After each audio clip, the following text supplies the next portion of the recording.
जय हिंद मेरे प्यारे साथियों, मैं हेमंत प्रजापति आप सबका स्वागत करता हूं आपकी एक प्यारी सी चैनल एचपी केमिस्ट्री क्लासेस में। डियर बच्चों, हम बात कर रहे थे बीएससी फर्स्ट सेमेस्टर के बारे में, जो आपके 6 फरवरी से पेपर हैं।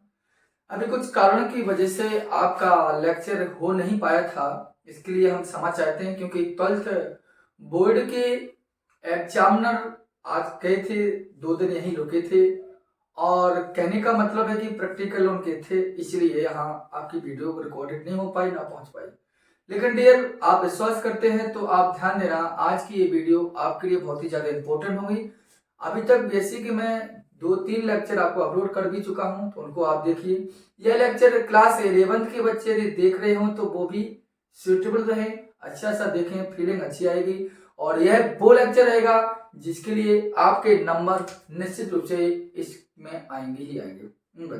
आज हम बात करेंगे आप बाहु का नियम, जैसा कि आप देखते हैं। दूसरे पेपर हम बात करेंगे होंडे का नियम, जैसा कि आप देखेंगे थोड़ी देर बाद। और तीसरा नियम हम बात करेंगे पाउली के नियम। अर्थात ये 3 टॉपिक एक ही लेक्चर में हम आपको कंप्लीट करके देंगे। और ये समझ लीजिए, इनमें से एक क्वेश्चन 5 नंबर का आपको बन के मिलेगा। अभी मैंने आपको 5 नंबर और एक 15 नंबर का क्वेश्चन समझा चुका था। इसके बाद कल भी आपको एक वीडियो मिलेगी, इसी प्रकार कंटिन्यू आपको वीडियो मिलते रहेंगे, आप प्रयास ही रहेगा जब तक आपके लिए इतना अभी हो। मैंने जितना भी क्वेश्चन दूंगा वो सिलेक्टेड क्वेश्चन दूंगा और आपके आएंगे ही आएंगे, ठीक है। ये ध्यान देना, परेशान मत होइए, थोड़ा ध्यानपूर्वक देखिए। थोड़ी समस्या के कारण आप भी समझिए, मैं भी समझूंगा, अच्छी तरह प्रयास करना, थोड़ा ध्यानपूर्वक देखना, वीडियो समझ में आएगी।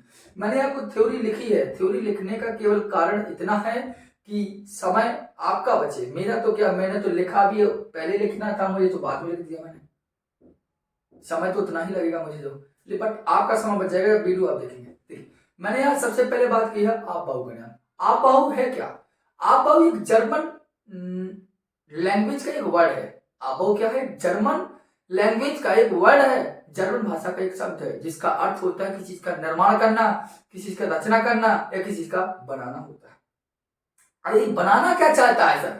बनाना ये चाहता है, ये बताता है किसी भी तत्व के इलेक्ट्रॉनिक कॉन्फ़िगरेशन को, इलेक्ट्रॉनिक विन्यास को बताता है कि इलेक्ट्रॉनिक विन्यास होता क्या है, इलेक्ट्रॉनिक विन्यास कैसे होता है, सोडियम का इलेक्ट्रॉनिक विन्यास क्या होगा, मैग्नीशियम का क्या होगा, आयरन का क्या होगा, किसका क्या होगा, ये बताना चाहता है। दूसरी बात ये क्या कहता है कि क्वेश्चन यहां हमने लिखा है कि इसके अनुसार जो इलेक्ट्रॉन होंगे वो ऊर्जा के बढ़ते क्रम में प्रवेश करेंगे।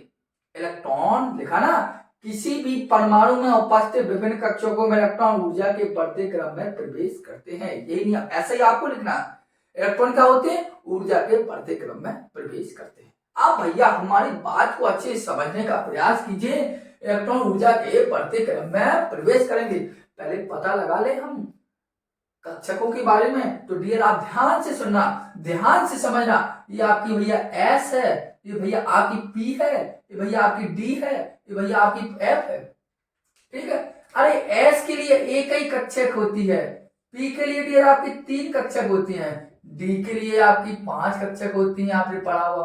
और एफ के लिए आप खुद जानते हैं डियर 7 कक्षकें होती हैं। कितनी होती हैं? 7। जिस प्रकार हम बना रहे 1 2 3 4 5 6 7। इसके पहले भी इस लेक्चर को मैं समझा चुका हूं, आप बाहु का नियम, होने का नियम, लेकिन मैं दोबारा आपको अच्छे से समझाने का प्रयास करता हूं, ठीक। ये आप जानते हैं, आप जानते हैं एस में जो मैक्सिमम इलेक्ट्रॉन होते हैं कितने भरते हैं डियर? वो भरते हैं 2। आप जानते हैं 2 इलेक्ट्रॉन इसमें फिल होते हैं। पी में यहां लिख रहा हूं मैं, ठीक है, वहां समझ में आएगा। एस में मैक्सिमम जो इलेक्ट्रॉन होते हैं फिर वो होते हैं 2 इलेक्ट्रॉन, और पी में जो मैक्सिमम इलेक्ट्रॉन होते हैं वो होते हैं आपके 6 इलेक्ट्रॉन। इसी प्रकार डी में जाते हैं तो डी में आपके 10 इलेक्ट्रॉन फिल होते हैं, और एफ में जाते हैं तो इसमें 14 इलेक्ट्रॉन प्रवेश करते हैं आप बाहु के नियम के अकॉर्डिंग, ठीक है। मतलब एस में 2 इलेक्ट्रॉन प्रवेश करेंगे, पी में 6 इलेक्ट्रॉन, डी में 10 इलेक्ट्रॉन, एफ में 14 इलेक्ट्रॉन प्रवेश करते ही है। बात समझ में गई?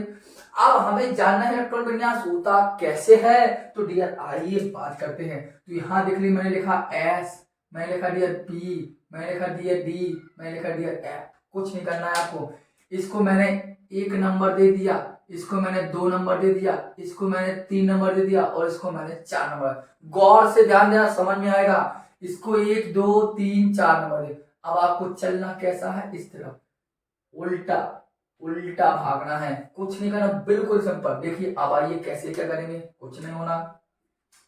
अब प्रत्येक चीज को, प्रत्येक कक्षक को 2 बार लिखे, एस है 2 बार लिखिए, एस एस लिख दिया, मतलब स्कूल स्कूल हो गया। फिर पब्लिक स्कूल, पब्लिक स्कूल, मतलब इस प्रकार आना है, मैं टी लगाया, पब्लिक स्कूल, पब्लिक स्कूल। फिर Delhi Public school, Delhi Public School 2 बार, तो देखो दिल्ली पब्लिक और स्कूल। फिर लिख दो दिल्ली पब्लिक स्कूल, हो गया ना, school school public school, public school, public school, public school, Delhi Public school, Delhi Public school, Delhi Public school, Delhi Public, 2 बार लिखा। फिर लिखना FDPS, FDPS मतलब फाडू दिल्ली पब्लिक स्कूल, फाडू दिल्ली पब्लिक स्कूल, फाडू दिल्ली पब्लिक स्कूल। ऐसा कर दिया आपने, बहुत ही सिंपल मेथड है बच्चा, बहुत ही ज्यादा। आइए क्या करेंगे, अब एस को कितना नंबर दिया, 1, तो भैया दे दो 1। फिर ये 1s हो गया, तो ये हो गया 2s, फिर ये क्या होगा 3s, ये क्या होगा 4s, ये क्या होगा 5, ये क्या है 6, ये क्या है 7, ये क्या है 8। बस कंप्लीट हो गया, बात समझ में आ गई। अब देखो पी को कितना नंबर है 2, तो 2 दे दो 2, जो 2 हो गया तो ये 2 3, ये क्या होगा 4, ये क्या होगा 5, ये क्या होगा 6, ये क्या होगा 7। बात समझ में। डी को कितना नंबर 3, तो 3 का है 3 डी, और 3 डी को का 4, और ये क्या होगी 5, ये क्या होगी 6। समझ में। एफ को कितना नंबर दिया, एफ को कितना दिया 4, एफ को देखो एफ को 4 और ये 5। बात समझ में आ गई। ये आपका क्रम हो गया ऊर्जा का, इलेक्ट्रॉन भरने का एक क्रम हो चुका है। अब अर्थात इलेक्ट्रॉन कैसे बनेंगे, अब एस हो चाहे पी हो, चाहे वो डी हो, चाहे वो एफ हो, इसके आगे जितना नंबर लिखा है, अगर 1 लिखा है इसका मतलब प्रथम ऊर्जा स्तर है, अगर 2 लिखा है इसका मतलब द्वितीय ऊर्जा स्तर है, अगर 3 लिखा है इसका मतलब तृतीय ऊर्जा स्तर है, अगर 4 लिखा है इसका मतलब चतुर्थ ऊर्जा स्तर है, 5 लिखा तो पांचम ऊर्जा स्तर है, मतलब 6 लिखा, जितना भी लिखा वही उसका एनर्जी लेवल है, वही उसका ऊर्जा स्तर है आपका। ठीक, बात समझ में मेरी आ रही होगी आपको।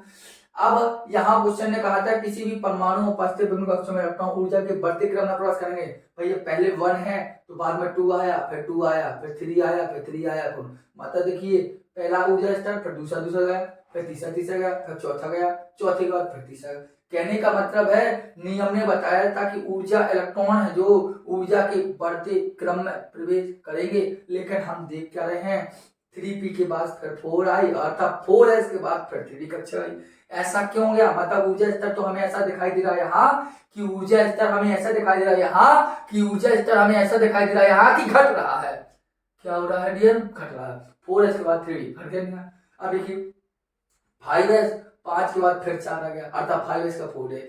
ऐसा क्यों हो रहा है, ऐसा क्या कारण है इस चीज का, तो कारण यहाँ देखना बच्चा, कारण यहाँ देखना बच्चा, ध्यान से समझने का प्रयास करना बच्चा। एस कक्षा यदि एल है तो एल बराबर होता है 0, अगर पी कक्षा है तो एल बराबर होता है 2 वो 1, और डी कक्षा हो तो एल बराबर होता है 2, और एफ कक्षा हो तो एल बराबर होता है 3। मैं आपको पहले के लेक्चर में बता चुका हूं, यह प्रैक्टिकल रूप से प्रमाणित है कि कक्षक के लिए एल का मान एल क्या है, एल द्वितीय क्वांटम संख्या है। बात समझने का बात करना, अगर एस कक्षा तो एल बराबर 0, अर्थात द्वितीय क्वांटम संख्या 0 होती है। अगर हमने कहा कि 4s के बाद 3d कक्षा क्यों आई, तो यहां चलिए बात कर ले रहे हैं 4s और 3d कक्षक के लिए। चलिए बात कर ले रहे हैं 4s 3d कक्षक के लिए, तो 4s 3d कक्षक के लिए n प्लस एल का मान लगाएंगे, 3d के लिए भी n प्लस एल के लिए मान लगाएंगे हम। तो 4s के लिए n प्लस एल का मान रखाएंगे, तो s के आगे कितना लिखा 4 लिखा, तो डी n बराबर हो जाएगा 4 प्लस एल बराबर क्या होगा, तो भैया एच कक्षक है तो एल बराबर 0 होगा, बोले तो 4 मान निकल के आएगा। बस हो गई। इसी प्रकार डी के आगे कितना लिखा 3, तो डी कक्षक के लिए एल का मान कितना होता है 2, तो टोटल कितना निकलेगा 5 निकलेगा। अब आपको बताइए 4s कक्षक के लिए n प्लस एल का मान 4 है, 3d कक्षक के लिए n प्लस एल का मान 5 है, तो बड़ा कौन हुआ डियर, बड़ा कौन हुआ, बड़ा 3d हुआ।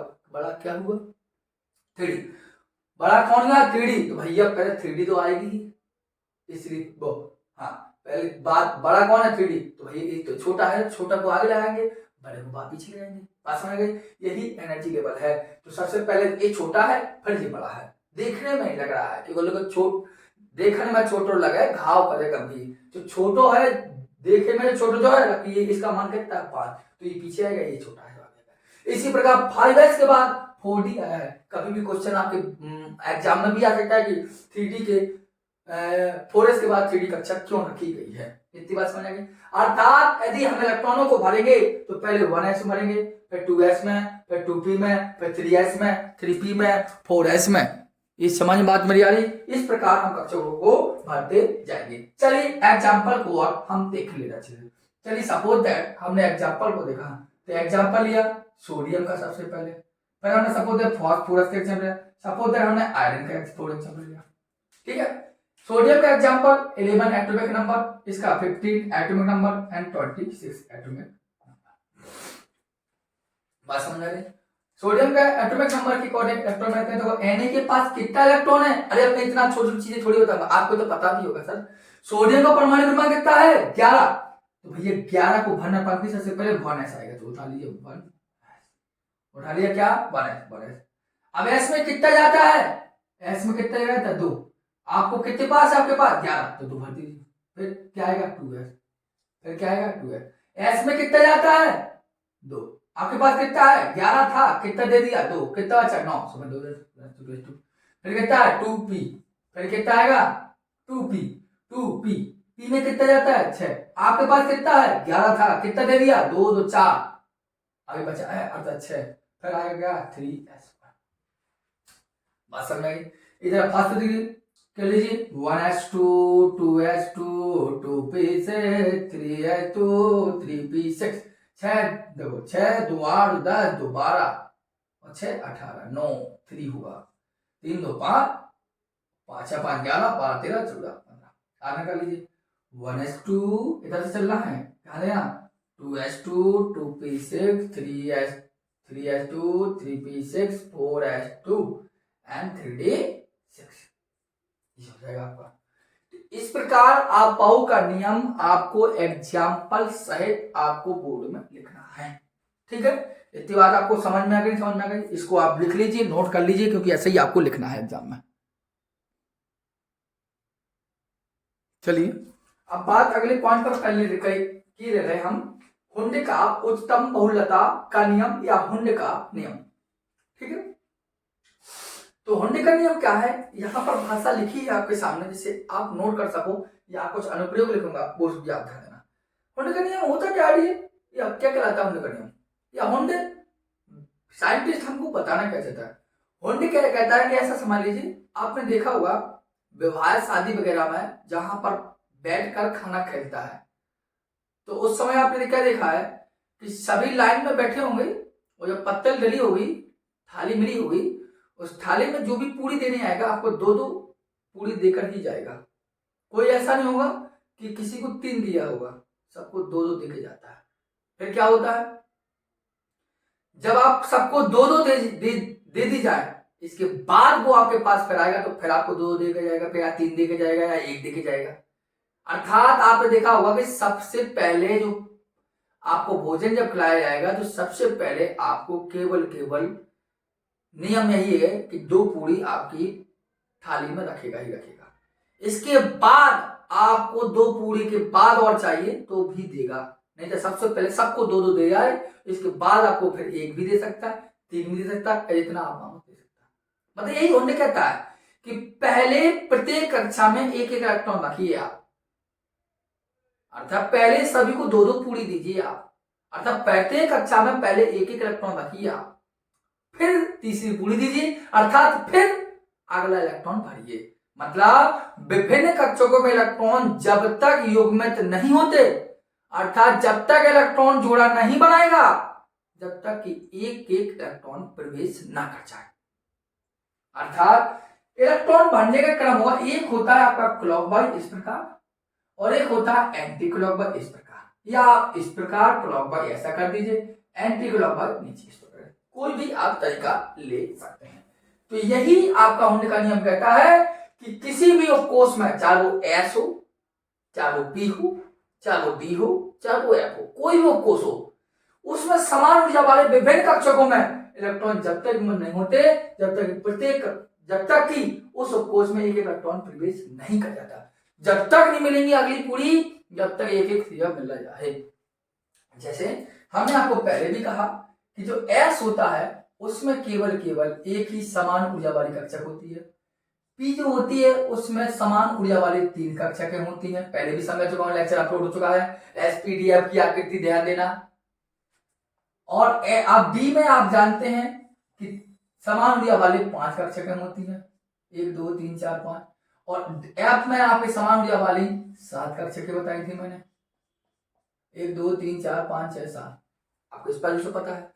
समान ऊर्जा वाली कक्षक यही कहा है, किसी उपकरण समान ऊर्जा वाली जो विभिन्न कक्षक हैं, एस की एक ही है, पी की समान की 3 है, डी की 5 है और एफ की 7 है।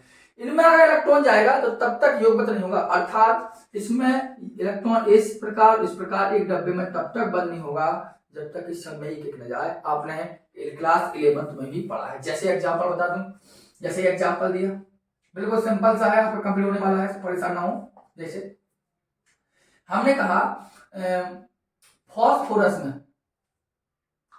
चलो ऐसा कर ले रहा हूं, हाँ फास्फोरस, सल्फर ले रहा हूं, सल्फर तो सल्फर के बाद क्लोरीन ले रहा हूं, ठीक है। मैंने कहा क्लोरीन 17 में हुंड के अकॉर्डिंग, हुंड के अनुसार इलेक्ट्रॉन का वितरण समझाइए, इलेक्ट्रॉन का वितरण समझाइए, ठीक है। इस प्रकार आपको दे दिया, आगे क्या होगा, तो क्लोरीन का इलेक्ट्रॉन का वितरण बताना है तो क्लोरीन का करना होगा इलेक्ट्रॉनिक विन्यास, जो अभी पहले बताया है हुंडी के आप बाउ के अकॉर्डिंग पहले पढ़े हैं, वो समझाना हमने आपको। 1s2 2s2 2p6 3s2 and 3p5। देखिए 2 तो 4 और 6 10, 2 12, 12 5 17। आप करिए इलेक्ट्रॉन मिला। अब इलेक्ट्रॉन मिला एस है तो एस ही वाली, एस के पास क्या एक ही होता है, इस एस के पास भी क्या होगा एक ही, पी के पास कितने होंगे 3, एस के पास कितना होगा एक ही। चाहे कोई भी एस हो, चाहे 1s हो चाहे 2s, एस के पास एक ही समान ऊर्जा वाली कक्षक होती है और पी के पास 3। अब एस में भरेंगे 2 इलेक्ट्रॉन है तो भैया एक भरेंगे पहले। अब एक इसमें थोड़ी भरेंगे, इसके पास तो खुद है तो यही भर देंगे। एस में कितना 1 और 2, पी में कितना पहले, पी में कितना 6 तो पहले भरेंगे 1, फिर दूसरी, फिर 3 तक हो गई। आप कैसे 3 4 5 और 6, तो पहले हमने क्या किया प्रत्येक कक्षक में 1 इलेक्ट्रॉन दिया। अब तो यहाँ तो एक ही कक्षक थी तो सीधा 2 दे दिया पहले, लेकिन पहले भरा क्या था एक ही। अब एस में कितना क्लॉक वाइज एक एंटी क्लॉक, अब पी में कितनी 5 तो 1 2 3 4 और 5 हो गया। अर्थात ऐसा नहीं हो सकता है जैसे हमने दे दिया सपोज दैट फॉस्फोर वो क्या बोलते हैं सल्फर 16, देखना सल्फर 16 1s2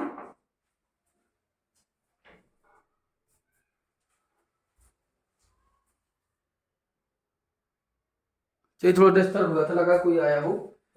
जैसे हमने सल्फर लिखा 1s2 2s2 2p6 3s2 and 3p4। देखो 2 2 4 6 10, 2 12 और 4 16। अब देखो यहां तो सही है, पी में आइए, पी की कक्षा में ही लास्ट कक्षा में इधर पी में कितना 4, तो 1 2 3 और 4, ऐसा आप नहीं कर सकते। क्यों? आप करेंगे तो कैसा करेंगे, 3 होती तो पहले क्या करेंगे, नियम क्या होने का प्रत्येक कक्षा में एक इलेक्ट्रॉन दीजिए, तो पहले हम इसको 1 देंगे, इसको 1 देंगे, फिर इसको। अब कितना बचा 4 पे कितना बचा 1, तो अब ऐसा अर्थात ये वाला राइट साइड का आंसर मानेंगे। मतलब ये कहते हैं किसी भी कोई समान ऊर्जा वाले विभिन्न कक्षों में इलेक्ट्रॉन जब तक आप युग्मित नहीं कर सकते, जब तक आप जोड़ा नहीं बना सकते, जब तक कि प्रत्येक कक्षा में एक एक इलेक्ट्रॉन प्रवेश ना कर जाए। बात समझाएंगे समझाएंगे। तो ये आपकी हुंड के नियम के अकॉर्डिंग ऐसा काम होता है जो आपको समझाया। अब हुंड के नियम के 2 अनुप्रयोग हैं, इसके ध्यान देना। मतलब इस नियम के अनुसार पदार्थों के अनुचुंबकीय तथा प्रतिचुंबकीय गुणों की व्याख्या की जाती है। पहले मैं लिख दूं, समझाता हूं। मैंने कहा इसके अनुसार, इसके अनुसार पदार्थों के, आपने पीछे लेक्चर डाले हैं डिटेल में, अभी आपके एग्जाम 6 फरवरी को, इसलिए क्वेश्चन बता रहा हूं कि ये भी आएंगे, इसलिए आपको थोड़ा समझा रहा हूं। इसके अनुसार पदार्थों के अनुचुंबकीय व प्रतिचुंबकीय गुणों की व्याख्या होती है। मतलब इससे पता चलता है कौन सा पदार्थ अनुचुंबकीय है और कौन सा पदार्थ अनुचुंबकीय है, प्रतिचुंबकीय।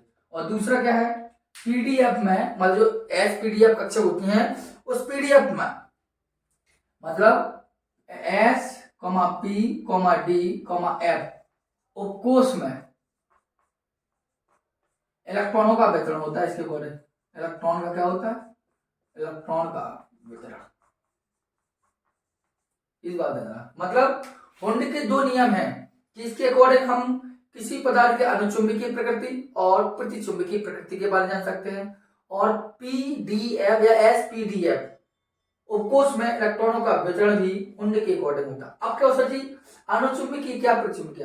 अनुचुंबकीय पता चलेगा यदि किसी उपकोष में अयुग्मित इलेक्ट्रॉन है तो अनुचुंबकीय और युग्मित इलेक्ट्रॉन है तो प्रतिचुंबकीय। जैसे हमने कहा भैया क्लोरीन कैसा हुआ, अनुचुंबकीय के प्रतिचुंबकीय।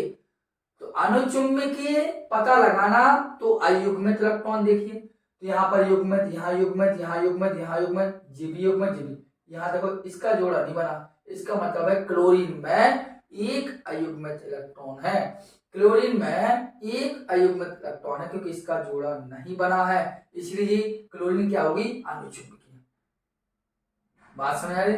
अर्थात जैसे हमने कहा हीलियम, हीलियम का परमाणु संख्या 2 किया 1s2 और बनाया कक्षा s, 2 है तो 1 2। इसमें सभी के सभी क्या है, सभी के सभी के जोड़े बने हुए हैं, सभी के सभी के जोड़े बने हुए हैं। अर्थात जोड़े बनने का मतलब है s में 2 है तो इसमें भी 2 लिख दिए। अर्थात ये सभी के सभी युग्मित है और जब इलेक्ट्रॉन युग्मित हो तो उसे बोलते हैं प्रतिचुंबकीय प्रकृति का। अर्थात हीलियम कैसी हो सकती है, आपकी प्रतिचुंबकीय प्रकृति की। ठीक है। और सल्फर में देखिए तो यहाँ देखिए ये तो क्या बताया, यहाँ देखो 2 1 और 2, जी दोनों ने जोड़ा नहीं बनाया, अर्थात ये भी अयुग्मित है। अर्थात सल्फर भी अनुचुंबकीय प्रकृति की है। बताइए हुंड का नियम आपको समझ में आ रहा है? हुंड का नियम समझ में आ रहा है कि नहीं आ रहा? नहीं आया तो एक बार ध्यान से समझ लीजिए अच्छे से। देखिए सपोज दैट एक नॉर्मल सा सपोज दैट आपकी कक्षा में दिया डी की कक्षा डी में दिया आपके सपोज दैट 6 इलेक्ट्रॉन। ठीक है।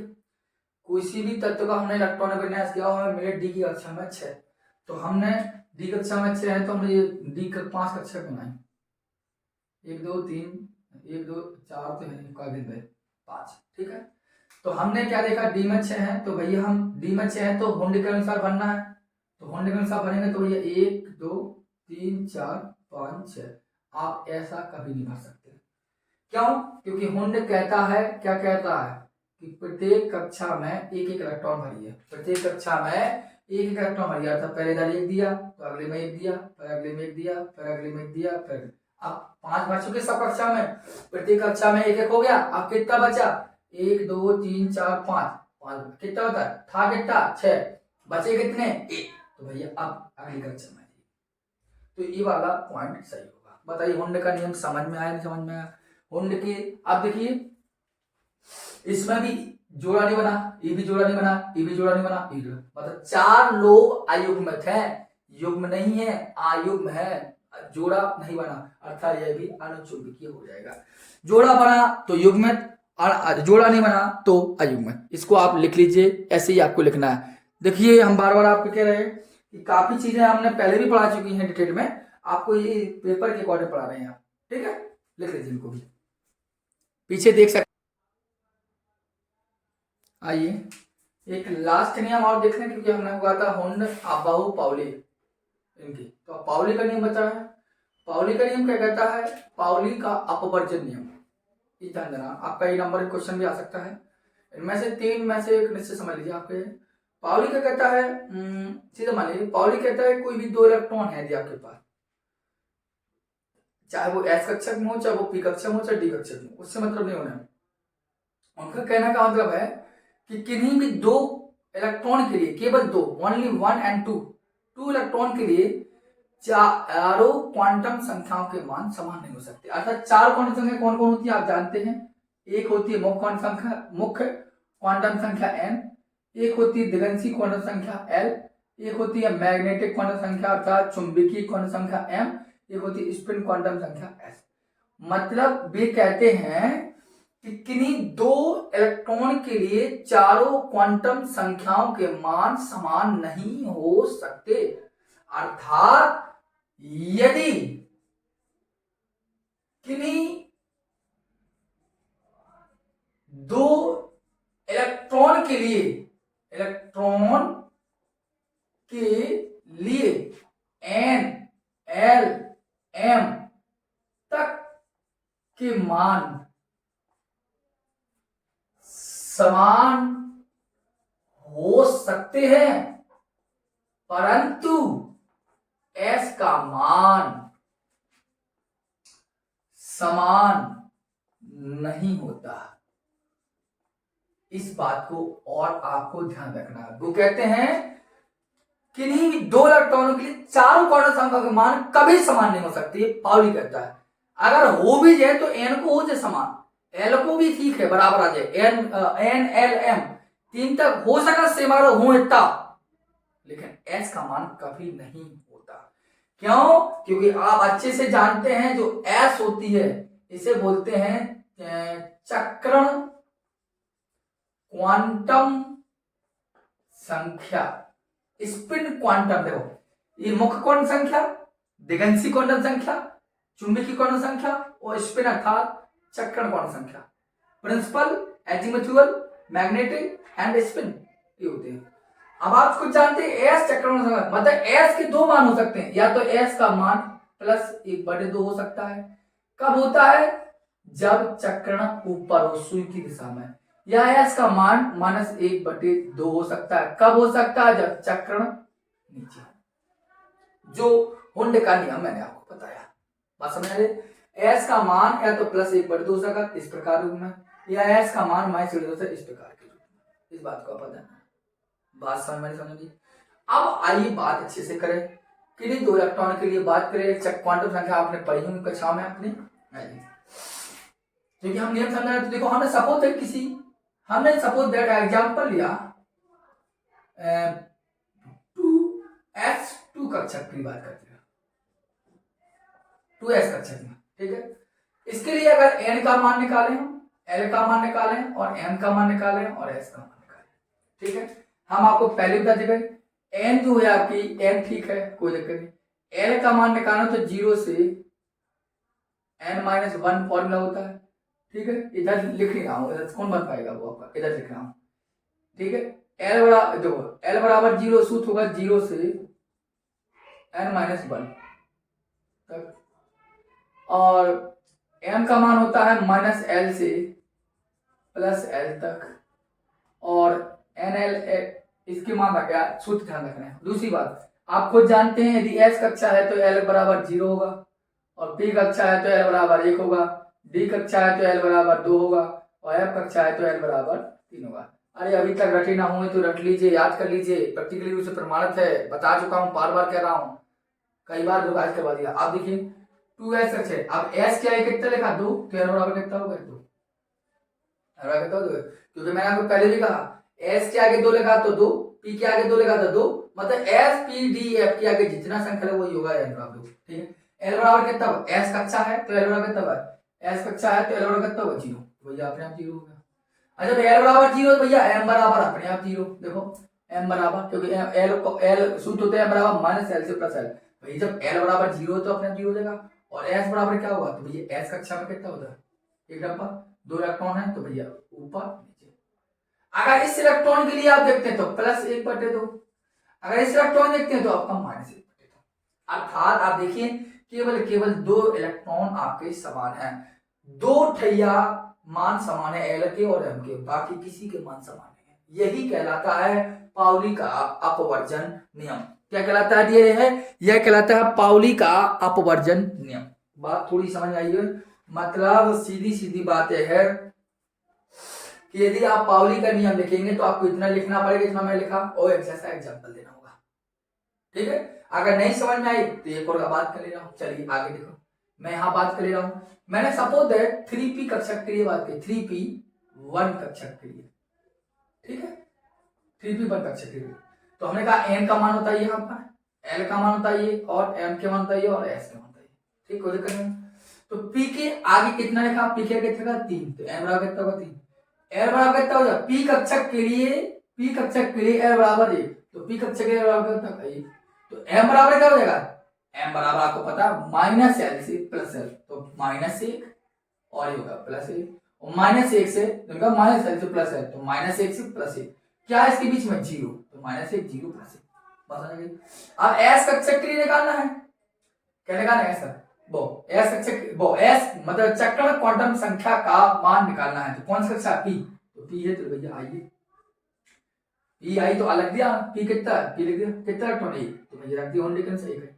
अब इन तीनों मानों को इसके नीचे रख दीजिए -1 0 +1, तो ये चक्रण कैसा हो रहा है, ऊपर हो रहा है, ऊपर होने का मतलब है s बराबर मान आएगा प्लस के 1/2, और जो जिस इलेक्ट्रॉन की निकालना उसके नीचे क्या लिखा -1, तो m बराबर वास्तविक रूप का मान हो गया -1।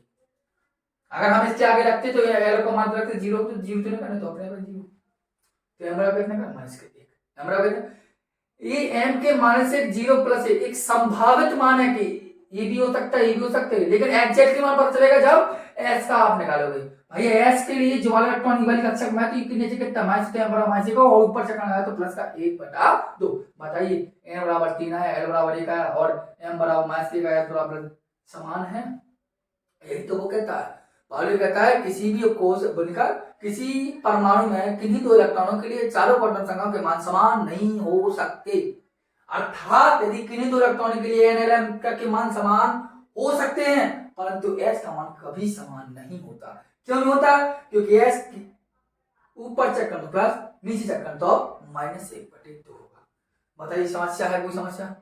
क्योंकि यदि आप जब तक अच्छे से नहीं समझोगे तब तक मैं आपकी कोई हेल्प नहीं करूंगा, क्योंकि मैं इसके पहले भी इन को समझा चुका हूं, लेकिन आपका पेपर है तो मैंने सोचा एक बार रिवाइज करवा दो बच्चों का, और चीज क्लियर हो जाए। बताइए समझ गए, NLMS के मान कैसे निकलेंगे? आपको नहीं समझ में, एक और बता दूं, इसको टिप लिया, लिख लिया, आगे देखिए एक और बता दूं आपको, चलो ठीक है, ठीक है। एक लास्ट एग्जांपल देख लीजिए, आपकी वीडियो आपका लेक्चर यहीं स्टॉप करते हैं। यदि आप नए हो चैनल पर तो बार बार कहने के बाद सब्सक्राइब अवश्य कर लीजिए चैनल, थोड़ा सा ध्यान देकर, ठीक है। आइए एक एग्जांपल और लिया, चलिए मैंने कहा कोई भी चीज लिया, मैंने कहा का ले लिया, चलिए अब बात कर ले रहा हूं 3D6 के लिए बात कर लो, 3D6 के लिए, चलो कोई दिक्कत नहीं, कर रहा हूं 3D6, तो ये n निकालना है, L निकालना है, M निकालना है, और S निकालना है। चलो S निकाल, बड़ा लगा दे, तो n बराबर कितना होगा, D क्या कितना लगा 3, तो n बराबर होगा 3, L बराबर क्या होगा, D कक्षक के लिए L बराबर 2, तो भैया L बराबर कितना 2, तब M बराबर क्या होगा, M बराबर सूत्र आपका यही लिखा हूं मैं, -L से प्लस L तक, यही होता है फॉर्मूला, माइनस से चल रहा है प्लस तक, तो L कितना है 2, तो -2, तो क्या चलना है +2 तक, करिए, तो -2 से क्या होगा, -2 से -1, फिर -1 का 0, फिर क्या होगा +1, तो भैया -2 से +2 के बीच जितनी संख्या 1 2 3 4 5, संभावित मान कितने आ गए, 5, कितने आ गए 5, कितने आ गए 5। अब S का मान निकालना पड़ेगा, D कक्षा का निकाल लीजिए, 1 2 3 4 और ये बोला 5। इस बात ध्यान देना 3D6 के अंतिम इलेक्ट्रॉन के लिए, कौन से इलेक्ट्रॉन के लिए, अंतिम इलेक्ट्रॉन के लिए निकाल रहे, ठीक है। D में 6 तो 6 भरे, भैया 1 2 3 4 5 और जो छठवां, अंतिम कौन सा, ये वाला छठवां, अंतिम बोल दो छठवां जो लास्ट में भरे, अंतिम बोल दो लास्ट में भरेगा, लास्ट में इन सारे मान को नीचे लिख दिए -2 -1 0 +1 एंड +2। अंतिम मान क्या है, अंतिम इलेक्ट्रॉन का अंतिम बोल दो छठवां, छठवां कौन सा है, तो S बराबर क्या होगा नीचे -2, अगर इसके लिए निकालते तो +1/2, ठीक। अब देखिए इसके लिए निकाल दो, इसके लिए मान क्या है -2, इसके लिए क्या होगा, मतलब दोनों के लिए -2 होगा, अर्थात m बराबर -2। बताइए समझ में, समझ में भैया, छठवां इलेक्ट्रॉन के लिए -2 होगा और पहले इलेक्ट्रॉन के लिए -2 होगा, m बराबर जिस संभावित मान थे एग्जैक्ट मान के नीचे बचता है, समझ में गया। ये आपका पाउली का नियम है, आप इनको अच्छे से देख लीजिए, पर आगे अच्छा सा लेक्चर फिर लेकर आते हैं, ठीक है। मिलते हैं हम फिर आपसे, ठीक है। जय हिंद।